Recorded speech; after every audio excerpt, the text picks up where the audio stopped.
დასაქმების პლატფორმებზე ვაკანსიების რაოდენობა კვლავ მცირდება. რა ვითარება შრომის ბაზარზე? ამ და სხვა თემებზე რამდენიმე წუთში გიყვებით.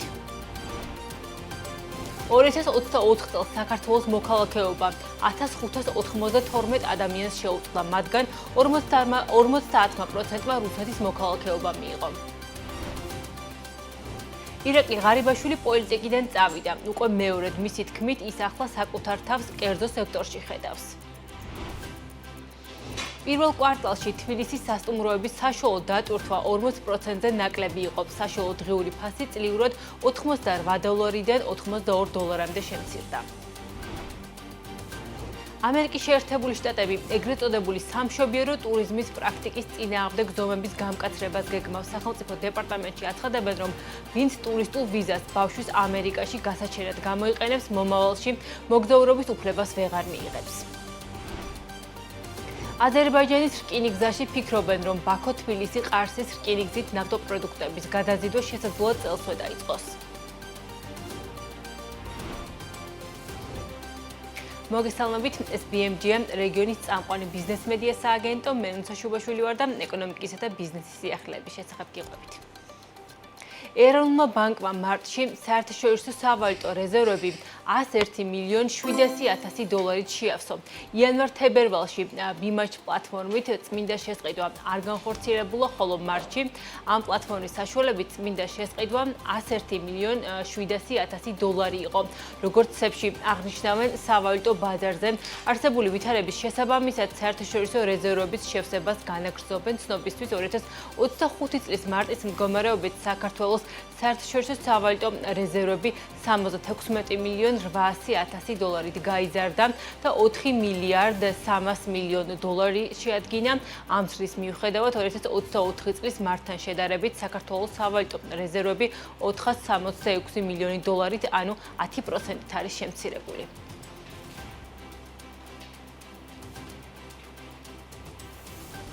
ეკონომისტების ნაწილის შეფასებით საქართველოში შრომის ბაზარი შენელდა. ხელფასის მიღებთან რაოდენობა ნელი ტემპებით იზრდება. დასაქმების პლატფორმებზე კი განაცხადების რაოდენობა შემცირებულია. მაგალითად, JobJee-ზე პირველ კვარტალში 17,886 ვაკანსია გამოქვეყნდა, რაც წინა წლის ანალოგიურ პერიოდთან შედარებით 15,7%-ით შემცირებული მაჩვენებელია. სპეციალისტების ნაწილი ამბობს, რომ გადახურების ფაზა შრომის ბაზარზე სრულდება, რაც მიუთითებს იმაზე, რომ ვაკანსიების და ხელფასების მაღალი მაჩვენებლებით ზრდის ტენდენცია დასასრულს მიუახლოვდა. რას აჩვენებს ოფიციალური მონაცემები? რა ტენდენციებით ვითარდება შრომის ბაზარზე და არის თუ არა კადრების დეფიციტი ბიზნესისთვის კვლავ მთავარი გამოწვევა. ელენე გოგბერაშვილი მუშაობდა თემაზე და ახლა შეფასებებით პირდაპირ ეთერში გვერდება. ელენე, მოგესალმებით და გისმენ. მოგესალმებით, ნუცა დასაქმების პლატფორმების სტატისტიკა დიახ მოწმობს, რომ ახალი სამუშაო ადგილების შექმნის მიმართულებით ბიზნესი ნაკლებად აქტიურობს. მაგალითად, დასაქმების პლატფორმა JobJee-ზე ვაკანსიების რაოდენობა პირველ კვარტალში თითქმის 16%-ით შემცირდა, მხოლოდ მარტში გამოქვეყნებული ვაკანსიების რაოდენობაში 7,7%-იანი კლება. 11%-ით არის შემცირებული ვაკანსიების რაოდენობა HRG-ს პლატფორმაზეც, ის რომ მარტისთვის სტატისტიკით ხელფასის ამღებთა რაოდენობა ბოლო წლებთან შედარებით უმნიშვნელოდ იზრდება. დასაქმების პლატფორმებზე კი ბიზნესი ნაკლებად აქტიურობს.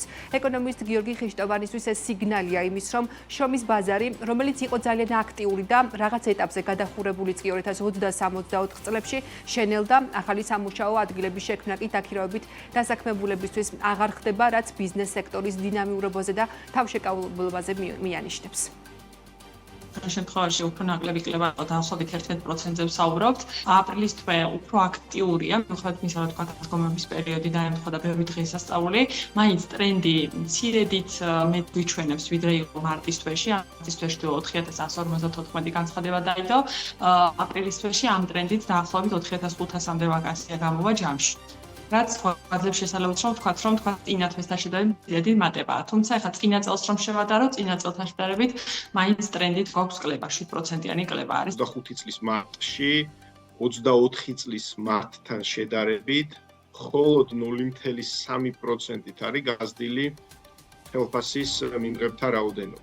ეს ჩემთვის არის უტყუარი სიგნალი იმის, რომ შრომის ბაზარი, რომელიც იყო ძალიან აქტიური და რაღაც ეტაპზე შეიძლება ვთქვათ გადახურებულიც, 20-24 წლების განსაკუთრებით დასტაბილურდა და რეალურად ახალი სამუშაოების შექმნა დაქირავებით დასაქმებულებისთვის ფაქტიურად აღარ ხდება.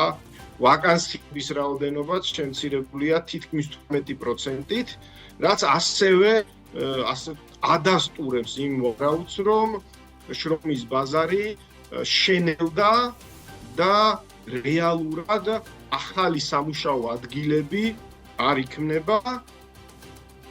HRG შემთხვევაში ვაკანსიების გამოცხადების კუთხით ჰორეკა სექტორში მცირედი გამოცოცხლება, თუმცა წინა კვარტალში 40%-იანი კლების ფონზე ზრდა მნიშვნელოვანი არ არის. ამ სექტორის წარმომადგენლების ნაწილი ამბობს, რომ პირველად ბოლო წლებში სარესტორნო ბიზნესში კადრების დეფიციტი აღარ ფიქსირდება, რაც მიანიშნებს, რომ ახალი ობიექტები აღარ იხსნება, ბიზნეს აქტივობა შენელებულია და კადრების პრობლემაც დღის წესრიგიდან მოიხსნა. კადრების დეფიციტი მწვავედ აღარ დგას სამშენებლო სექტორშიც, რაც წინა წლებში ძირითადად დაბალი კვალიფიკაციის კადრების ქვეყნიდან გადინებით იხსნებოდა. ბიზნესი ამბობს, რომ კადრების შენარჩუნება ხელფასების ზრდით შეძლეს. სამშენებლო სექტორში ბიზნესის ნაწილი კადრებს ისევ ეძებს, დეფიციტურ პროფესიებს კი უცხოელი კადრებით ანაცვლებს. წელს პირველად აღარ გვიჭირს კადრები. აღარ არის იმხელა მოთხოვნა ბაზარზე ამ სფეროში, რამდენიც იყო წინა წლებში. წელს პირველად მოვიძიეთ გარეულები და ვიპოვეთ მეორე დღესვე იმაზე მეტი, ვიდრე ჩვენ გვჭირდებოდა. აღარ იხსნება ამდენი რესტორანი, სასტუმრო. კადრების პრობლემა ისე როგორც იდგა თქვათ ეს წელიწადნახევრის და 2 წლის წინ, ასე არ დგას. ეს იმაში რო არ დგას, ამაში განსაკუთრებული როლი ამ ეტაპზე შეასრულა თვითონ ბიზნესმა, რომელმაც იპოვა თქვათ რაღაცა თვითგაცა გადარჩენის მექანიზმი და გაზარდა ხელფასები. შესაბამისად, ეს კადრების დეფიციტი დაკავშირებული იყო დიდწილად თქვათ ვიზა ლიბერალიზაციის პროცესთან, რომლის შედეგადაც მნიშვნელოვნად მოხდა გადინება ამ მუშახელის როგორც დაბალი კვალიფიკაციის, ისე საშუალო და თქვათ მაღალი კვალიფიკაციის სპეციალისტების.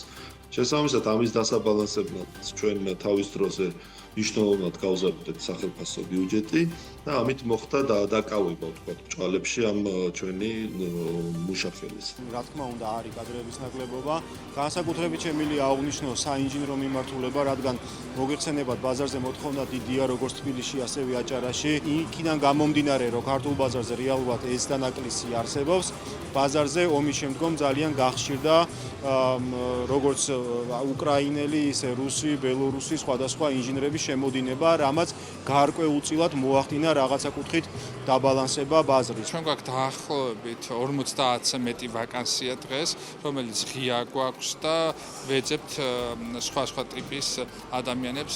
ვერ უპოულობთ, ზოგადად საქართველოს ბაზარზე არ არის ძალიან ბევრი ადამიანი, რომელიც თანამედროვე ტექნოლოგიებში, თანამედროვე სამშენებლო მასალებში ერკვევა და ასევე შრომითი მიგრაცია დიდია, ბევრი ადამიანი წასულია საქართველოდან. როგორია ტენდენციები დღეს შრომის ბაზარზე? ვრცლად ამ თემაზე რეპორტაჟს მაყურებელი საღამოს 19 საათზე საქმის კურსის გამოშვებაში ნახავს. მადლობა ელენე, ელენე გოგბერაშვილი იყო, რომელმაც დასაქმების ბაზარზე არსებული ვითარება გაკვეცნა.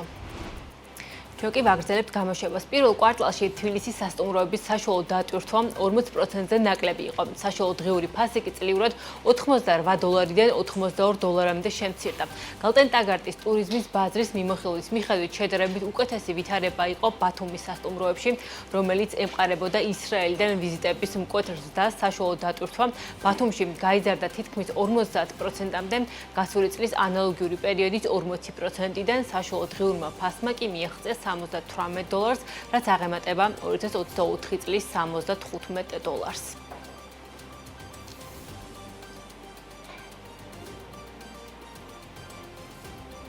ყაზახურ-ქართული ეკონომიკური გაერთიანება განცხადებას ავრცელებს, რომლის თანახმადაც 2024-2025 წლებში საქართველოში გახშირდა არაკორექტული მოპყრობა ყაზახი ტურისტებისადმი. გაერთიანებაში ამბობენ, რომ სასაზღვრო პუნქტებზე მკვეთრად გაიზარდა შემთხვევები, როდესაც ყაზახეთის მოქალაქეები გაურკვეველი ან არაადეკვატური მიზეზით ვერ ეხერხებენ ქვეყანაში შემოსვლას. გაერთიანების ინფორმაციით, ყაზახი ვიზიტორები საქართველოში არასათანადო და შეურაცხყოფელ ქცევას აწყდებიან მომსახურების სფეროშიც.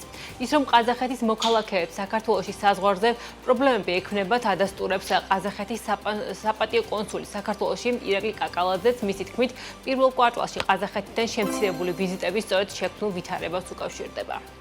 ძალიან ხშირად ბევრი წესიერი პატიოსანი ხალხი მოხვდა ეგეთ სიტუაციებში, რომ არც აუხსნიათ არაფერი, არც მიზეზი დააბრუნეს, დაადეპორტეს ხალხი.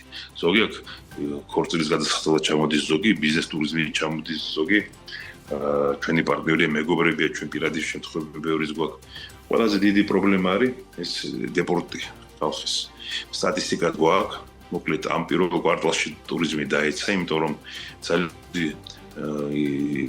მასიური ნეგატივი წამოვიდა ყაზახეთიდან, რომ მოდი გავუკეთოთ საქართველოს ბაიკოტი, არ გვინდა საქართველო. აზიაში სტრატეგიული ერთ-ერთი მთავარი პირველი პარტნიორია ყაზახები ჩვენი ქვეყნისთვის, პირველი ინვესტორები არის.